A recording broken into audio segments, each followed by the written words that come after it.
بسم الله الرحمن الرحيم اللهم صل على سيدنا محمد وعلى آل سيدنا محمد وبارك وسلم.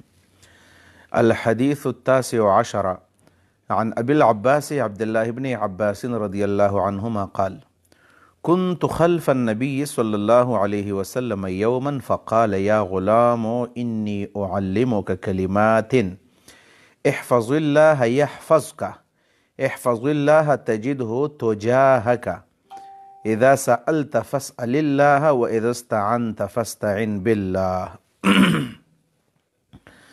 واعلم أن الأمة لو اجتمعت على أن ينفعوك بشيء لم ينفعوك إلا بشيء قد كتبه الله لك، وإن اجتمعوا على أن يضروك بشيء لم يضروك إلا بشيء قد كتبه الله عليك، رفعت الأقلام وجفت الصحف. رواه الترمذي وقال حديث حسن صحيح. وفي رواية غير الترمذي: احفظ الله تجده أمامك، تعرف إلى الله في الرخاء يعرفك في الشدة، واعلم أن ما أخطأك لم يكن ليصيبك وما أصابك لم يكن ليخطئك، واعلم أن النصر مع الصبر وأن الفرج مع الكرب وأن مع العسر يسرا. دا حدیث نمبر 19 دے. غلطی کی منگ داسې کړو چې 20 نمبر حدیث منگ په 18 نمبر پسې وروسته ویلی او دا په منځ کې 19 نمبر حدیث پاتې شوی، نو دا 19واں حدیث دی. 19واں حدیث دا حدیث د حضرت ابو العباس عبدالله ابن عباس رضی الله تعالی عنهما دی. عبدالله ابن عباس څوک دی؟ عبدالله ابن عباس رضی الله عنهما د رسول الله مبارک صلی الله علیه وسلم د کاکا زوی دی، د تره زوی دی او ورسره د خینې زوی هم دی. د حضرت لبابه بنت الحارث زوی دی او د نبی علیه السلام بیبي میمونه بنت الحارث ته، او لبابه او میمونه رضی الله عنهما په خپل منځ کې خویندې وي. لبابه په حضرت عباس باندې واده او میمونه رضی الله عنها ام المؤمنین د رسول الله بیبي ده. او ورکوټې ماشوم دی، خو د علم غر دی. دومره ماشوم دی چې نبی کریم صلی الله علیه وسلم کله وفات کېدو نو په خپله وایي چې انی قد ناهزت الاحتلام، زه بلوغ ته نږدې وم. د 15 کالو دی یا د 14 کالو دی چې رسول الله صلی الله علیه وسلم وفات شوی دی، او د دې باوجود دومره ورکوټی ماشوم دی، خو د قرآن مجید لوی عالم دی. په دې 15 کالو کې نبی علیه صلات وسلام ورته دعا کړې وه. یو وخت کې د نبی علیه السلام خدمت یې کړی و، لوټۍ یې ورله ډکه کړې وه اودس له. نو نبی علیه السلام ورته دعا کړې وه چې اللهم علمه التاویل، الله د قرآن په تفسیر باندې پوهې کا. هغه دعا ورته قبول شوې وه او بیا ورته خلکو ترجمان القرآن وایو، د قرآن عظیم ټرانسلیټر، د قرآن عظیم ترجمان. غټو غټو صحابه کرامو به مراجعه عبدالله ابن عباس ته کوله او د مسلو تپوسونه به یې کول په قرآن کریم کې. ابن عباس رضی الله تعالی عنهما عمر فاروق رضی الله عنه د خپل پارلیمنٹ ممبر جوړ کړو، د مجلس شورا رکن. عبدالرحمن ابن عوف یو وخت کې اعتراض وکړو چې ای عمر صاحب، ای امیر المؤمنین، ورکوټې ماشوم دی زموږ د نوسي په ځای باندې دی او تا زموږ څه په مجلس شورا کې اغستی دی؟ ویل دا عالم دی ځکه مې اغستی دی. او بیا یو پیره دې تپوسونه وکړل. وی زه ټیک د راځئ ستاسو نه تپوس کوم. رسول الله صلی الله علیه وسلم باندې یو صورت نازل شوی دی، سورة النصر، اذا جاء نصر الله والفتح. ویل دې صورت څه مقصد دی؟ نو چا به ورته ویل نه پوهېږو، چا به ورته وویل چې بس د دې مطلب دا دی چې کله فتح راشي، کامیابي راشي، نو بیا پکار دی چې موږ تسبیح تحمید او استغفار ووایو. ابن عباس ته وایي ستا څه خیال دی؟ نو هغه ورته وایي یا امیر المؤمنین، سورة النصر د نبي علیه السلام د مرګ اعلان دی چې کله مکه فتح شي او امداد د الله راشي او خلک په دین کې داخل شي، دین مکمل شي، نو پیغمبر به وفات کېږي. ویل نه مې درته ویل ده. نو بیا صحابه کرامو د هغه منزلت او د هغه مرتبه وپېژندله. ورکوټی ماشوم دی خو د علم غر دی. ابن عباس رضی الله عنهما مکثرین صحابو کې دی، ډېر ګڼ احادیث د ده نه نقل شوي دي. عبدالله ابن عباس رضی الله تعالی عنهما قال، دا فرمایي كنت خلف النبي صلی الله علیه وسلم، زه د نبی علیه السلام شاته وم. خلف النبی او ردیف النبی دا معنا ده چې د پیغمبر شاته، یا خدا معنا ده چې په سورلۍ باندې ورسره سور دی، په خر باندې، په اس باندې، په ټټو باندې، په اوښ باندې، او یا دا معنا ده چې اسې دې شاته روان دی، یا راکب دی او یا ماشي دی. یوما یو ورځ فقال یا غلام الکا، ای بچیا. غلام ورته ځکه ویلی دی لانه کان صغیرا ذاک الوقت، په دې وخت کې دا ماشوم دی، 15 کالو دی چې کله نبي علیه السلام وفات کېدو. نو دا به ورته کله ویلي 14 کالو دی، د 12 کالو دی، د 10 کالو دی، په کم وخت کې ورته خبره کړې ده؟ د رسول الله د مرګ په ټیم کې د 15 کالو دی، نو یقینا چې ماشوم دی. یا غلام انی اعلمک کلمات، زه درته یو څو خبرې ښیم، ډېرې مفیدې خبرې دي. انی اعلمک کلمات، زه تاته یو څو خبرې ښیم. خبرې څه دي؟ یو سلور 15 خبرې ورته کړلي. اول نمبر دا احفظ الله یحفظک. اول د دې حدیث ترجمه کوم، بیا به د مقصد بیان کوم. احفظ الله، د الله حفاظت وکړه، یحفظک، الله به ستا حفاظت وکړي، یعنی د الله د دین حفاظت وکړه، په دین باندې عمل کوه. بیا ورته احفظ الله، د الله حفاظت کوه، د الله د دین حفاظت کوه. تجده ته به الله عمومي تجاهک یا تجاهک. تجاهک معنا ځان ته مخامخ، امامک، ته به عمومي الله چې تا ته مخامخ دی، یعنی الله به در سره ډېر زر زر مدد کوي. بیا او بیا ورته اذا سألت، چې کله سوال کوي، فاسأل الله، د الله نه غواړه. و اذا استعنت، او چې کله مدد غواړي، فاستعن بالله، نو بیا د الله نه غواړه. فاستعن بالله معنا فاستعن من الله، یا فاستعن بالله، د الله د نوم په برکت باندې د الله نه غواړه. و اذا استعنت، کله چې مدد غواړي، فاستعن بالله، د الله نه مدد غواړه. واعلم، ای بچیا پوه شه، ان الامه، کدا ټول امت، لو اجتمعت، کدا ټول راجم شي، اول او اخر پس باندې راجم شي، علا په دې خبره باندې راجم شي، اينفعوکا، چې تعالی فائدہ درکړي، بشیء، د معمولی غونی شي، خو الله دغه اراده نه کړي، مخلوق یې وغواړي. لم ينفعوکا، فائدہ دله نشي درکولی، الا مگر بشیء، دغه ورکوټي شي، او د هغه شي قد کتبه الله لک، چې یقینا الله ستا دپاره هغه لیکلی ده. قد کتبه، چې یقینا لیکلی ده هغې لره الله لک، ستا دپاره. که ټول مخلوق تا ته فائدہ د رسولو غواړي او الله نه یې غوښتلي، نو هغه به درته رسي چې کوم الله لیکلی دي، مخلوق درله څه خیر نشي درکولی. وین اجتمعوا، که دی عزم وکړي یا که دی اتفاق وکړي، علا په دې باندې ان یضروک، چې تعالی تکلیف درکړي، بشیء، د یو شي، او الله تعالی تکلیف نه درکوي. لم یضروک، تکلیف نشي درکولی تعالی را، الا مگر بشیء، دغه شي قد کتبه الله، چې الله تعالی لیکلی علیک، په تا باندې. لکه او د علیک معنی فرق دا دی چې لام راځي دپاره د نفع، او علا راځي دپاره د ضرر. نو لکه معنی ستا د فایدې دپاره، او علیک ستا د نقصان دپاره. رفعت الاقلام، دا د تقدیر سره تعلق ساتونکي خبرې دي. رفعت الاقلام، قلمونه اوچت شوي دي، دا خبره لیکلی شوې ده. وجفت الصحف، او هغه پاڼې وچې شوي دي، په کوم کاغذ چې لیکل شوي دي، او صحیح په غځې باندې وچه شوې ده، دا تقدیر لیکلی شوی دی. تقدیر دی چې هر کار د الله په اختیار کې دی. رواه ترمذي، د حدیث ترمذي نقل کړی دی، ویلي دی حدیث حسن صحیح دی.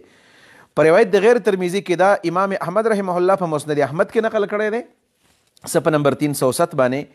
او مستدرک د امام حاکم کې امام حاکم نقل کړی دی په جلد نمبر 3 صفحه نمبر 624 باندې.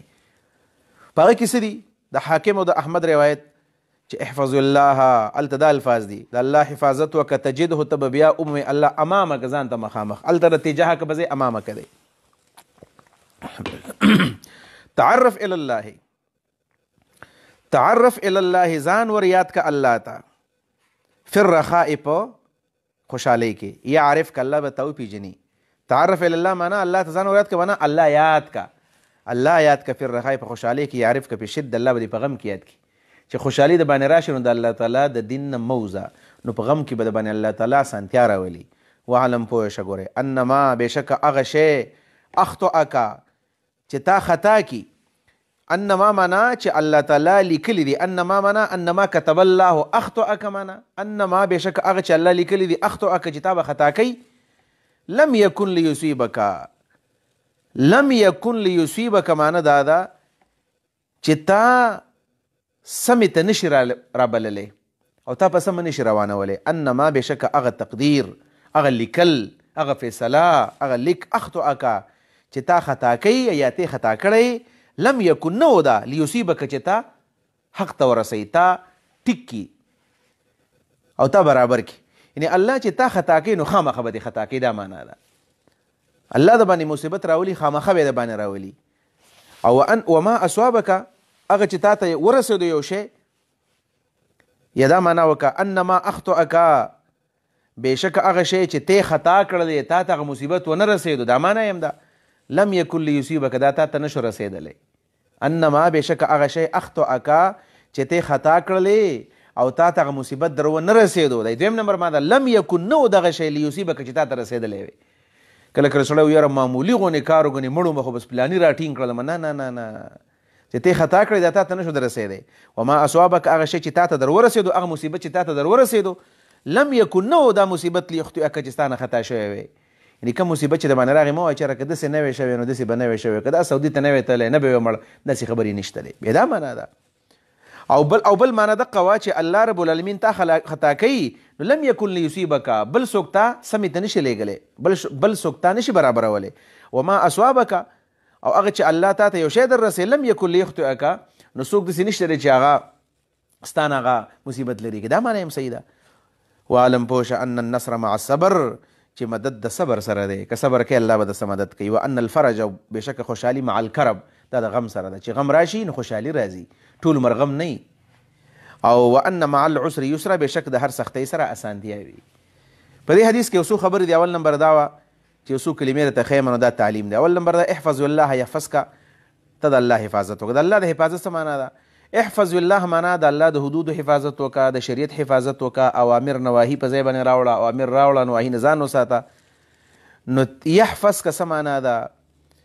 يحفظ که دا معنا ده چې الله رب العالمین ستا په دین کې حفاظت وکړي ستا په مال کې به ستا حفاظت وکړي ستا په بچو کې به وکړي ستا په نفس کې به وکړي ځکه چې الله رب العالمین د نیکۍ بدله په احسان باندې ورکوي. هل جزاء الاحسان الا الاحسان دا مطلب دی. ته د الله د دین حفاظت کوه الله به ستا حفاظت کوي. او بیا احفظ الله د الله حفاظت کوه تجده تجاهک ته به ومومې دا الله تعالی تجاهک ځان ته مخامخ یعنی امامک.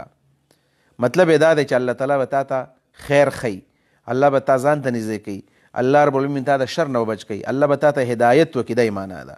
ځکه یا ایها النبی حسبک الله ومن اتبعک من المؤمنین. او بیا وی چې اذا سألت فاسأل الله چې کله غواړې یو حاجت نو فاسأل الله معنا فلا تسأل الا الله عز وجل. بل چا نه مغواړه صرف د الله نه غواړه. چې کله حاجت غواړې نو د مخلوق نه مغواړه ځکه چې مخلوق خو بغیر د اسبابو نه ستا سره مدد نشي کولی. د اسبابو نه پس به ستا سره مدد کولی شي. الله رب العالمین بغیر د سبب نه ستا سره مدد کولی شي.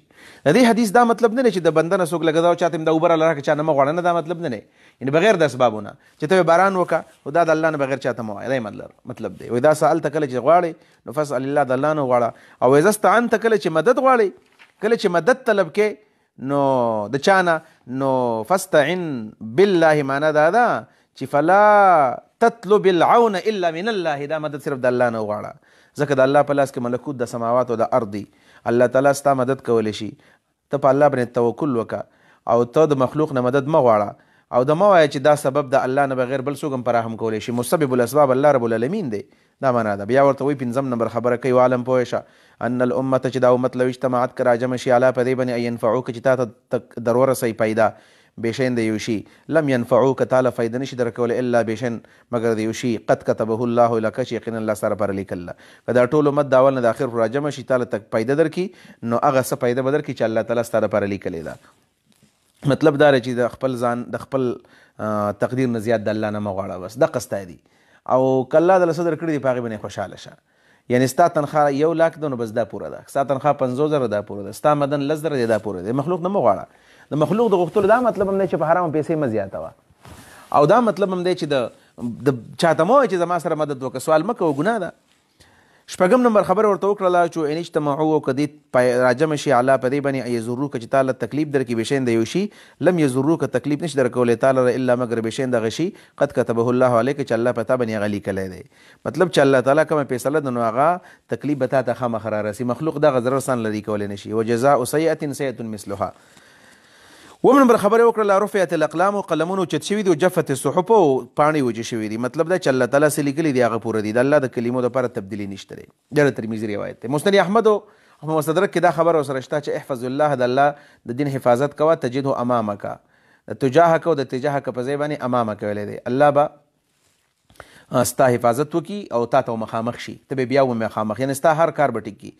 تعرف الی الله یعنی ودرېږه الله ته قم بحق الله دا معنی تعرف الی الله معنی قم بحق الله ودرېږه الله ته یعنی الله را یاد که ځان ته ځان الله ته وریاد که فر رخا په خوشحالۍ کې په حال د رخا کې په حال د صحت کې په حال د غنا کې په حال د مالدارۍ کې یعرف که فی شده الله تعالی به تا وپېژني په سختۍ کې. مطلب دا چې تا له به صحت درکړي ستا نه به مشکلات لري کې دا معنا ده.